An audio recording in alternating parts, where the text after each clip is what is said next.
The English section of the ACT is kind of like an exercise in matching columns. While most of the questions on the English portion of the ACT refer to specific sentences or paragraphs, you can expect to see 2 or 3 questions that ask about the passage as a whole. These questions will ask you to evaluate the writer's purpose or find the main idea of the passage. Questions might also provide a summary of the passage and ask you to question its accuracy. Here's an example of what these passages will look like. Notice the passage is on the left and the questions are on the right. Passages are usually 3 to 4 pages. Here's a pro tip from me to you. As you read the passage, don't focus solely on grammar. Pay attention to what the passage is actually about in a broader sense. One question that you'll likely be asked is about the main idea. This is usually the last question following the passage.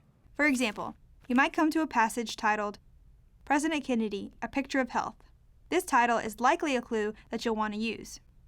The last question that accompanies this passage asks, suppose the writer's goal had been to write a brief essay about Addison's disease and the treatment of the disease.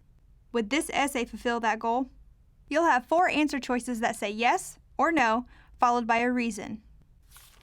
Our first clue is the title, President Kennedy, A Picture of Health. If the title is any indication, President Kennedy's overall health is the focus of the essay, not Addison's disease. The passage does describe Addison's disease in some detail, starting with the sentence, in reality, his tan was a symptom of Addison's disease. However, the primary focus is the effect of Addison's disease on President Kennedy, as suggested by lines in the concluding paragraph, which state, by today's standards, Kennedy had medical problems severe enough to qualify him for federal disability or retirement.